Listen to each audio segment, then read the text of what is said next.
Congress party ने हिमाचल प्रदेश के चुनावों में सरकारी मशीनरी के दुरुपयोग होने की आशंका जताई है और ईवीएम पर भी संदेश जाहिर किया है।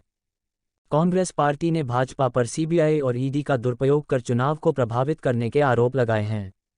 कांग्रेस पार्टी की राष्ट्रीय प्रवक्ता अलका लांबा ने शिमला में प्रेस वार्ता कर कहा कि कांग्रेस पार्टी आदर्श चुनाव संहिता का पूरा पालन करेगी, लेकिन जब गुजरात में चुनाव घोषित नहीं किए गए हैं तो वोटों की गिनती के लिए 25 दिन का गैप क्यों रखा गया है।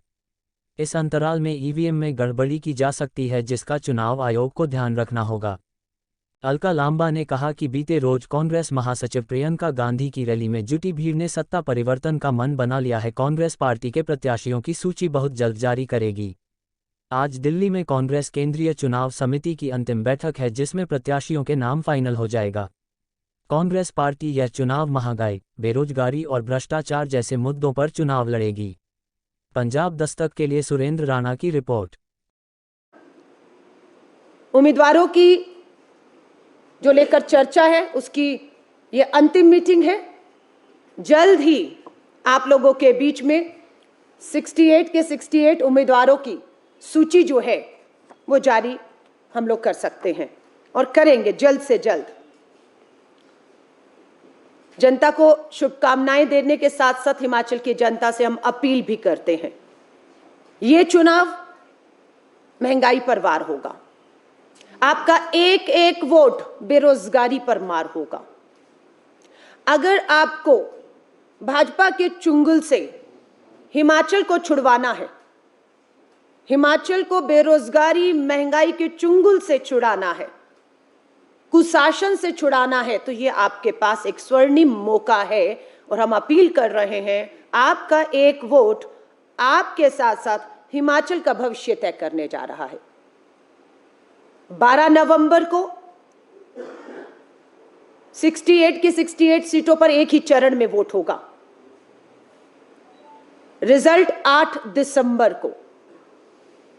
लग रहा था कि जब 8 दिसंबर को रिजल्ट घोषणा की बात आती है, 25 दिन का बीच में लगभग जो है वो समय रखा गया है कि वोट होने के बाद 25 दिन बाद गिनती होगी।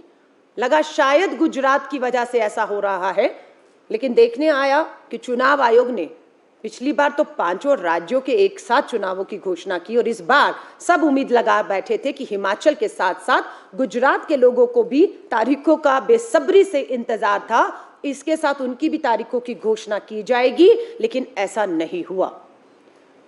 और हम भी इस चीज को लेकर थोड़ा सा हैरान जरूर है कि जब 12 नवंबर को वोट हो रहा है तो गिनती अगले 2-3 दिनों में, जैसी हमेशा नियम रहा है, प्रक्रिया होती है, उसे रोकने का कारण समझ नहीं आया कि अगर गुजरात की तारीखों की घोषणा नहीं हुई तो फिर इतना लंबा समय गिनती के लिए क्यों लगाया गया।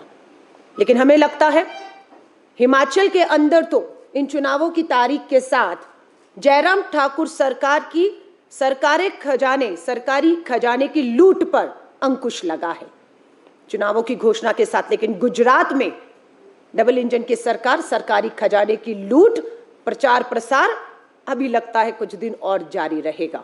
लेकिन हमें इस बात की खुशी है कि यहां पर जब चुनावों की तारीख की घोषणा हो रही थी, जयराम ठाकुर जी अपनी हार को सामने देखकर पूरी तरह से बौखला। लेकिन हमारा ये कहना है कि ईवीएम एक मशीन, इलेक्ट्रॉनिक है, चाहे छेड़छाड़ हो सकती है। चुनाव आयोग चाहे तो उस छेड़छाड़ को पूरी तरह से रोक सकता है और हम उनसे उम्मीद करते हैं कि किसी तरह की कोई भी छेड़छाड़, समझौता लोगों के मत से नहीं होना चाहिए। उन्हें यह विश्वास होना चाहिए जब रिजल्ट आए कि हमने ईवीएम पर जिसका बटन दबाया, जिसका विधायक चुना, जिसकी सरकार बनाई, ये उसी की है। ये जनता के मन के सवाल है, जिसे हमारे कर्नल शेंडिल साहब ने कहा है। दूसरा चिंता है बिल्कुल, आज आपके माध्यम से चुनाव आयोग को यही बताने की कोशिश है कि 12 नवंबर को वोट होगा।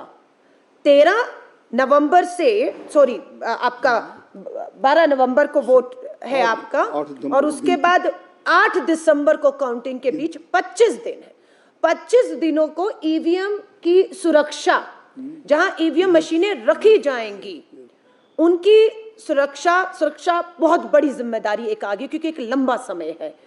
तो ये भी हमारी चिंता है कि ये एक लंबा पीरियड है, इसमें पूरा सुनिश्चित करें किसी तरह का भी जहां ईवीएम रखी जाए वहां के स्टोर रूम से किसी तरह का कोई भी राजनीतिक खिलवाड़, किसी तरह का भी ये ना हो, उस पर हमारी चिंता है और ये जनता की भी चिंता है, जिसे हम आपके माध्यम से चुनाव आयोग तक पहुंचा रहे हैं। धन्यवाद। हाँ जी।